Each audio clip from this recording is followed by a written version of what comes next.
Hey guys, remember this?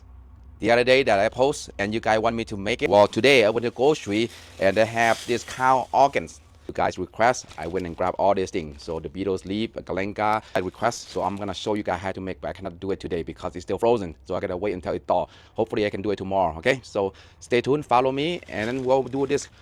แกงเครื่องในงัว I think this called the beetles leaf, right? Gotta look it up. See?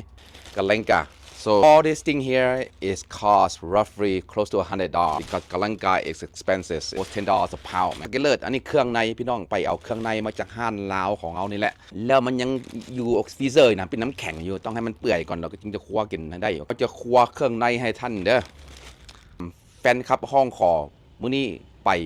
ห้านลาวแล้วก็ไปเอาเครื่องในงัวมาแล้วก็เอาผักเลิศแล้วก็ข่ามาข้างในยังอยู่ฟรีเซอร์อยู่ก็เลยว่าเฮ็ดแกงบ่ได้ต้องท่ามื้ออื่นก่อนให้มันเปื่อยก่อนมื้อแรงนี่ก็เฮ็ดบ่ได้แหละเพราะว่ามันยังเดี๋ยวนี้ก็12 โมงแล้วเฮ็ดหยังบ่ได้โอเคตามคำห้องขอของคนเฮาจะเฮ็ดแกงเครื่องในให้เบิ่งเด้อหรือว่าสูตรของบักยอดนี่แหละโอเค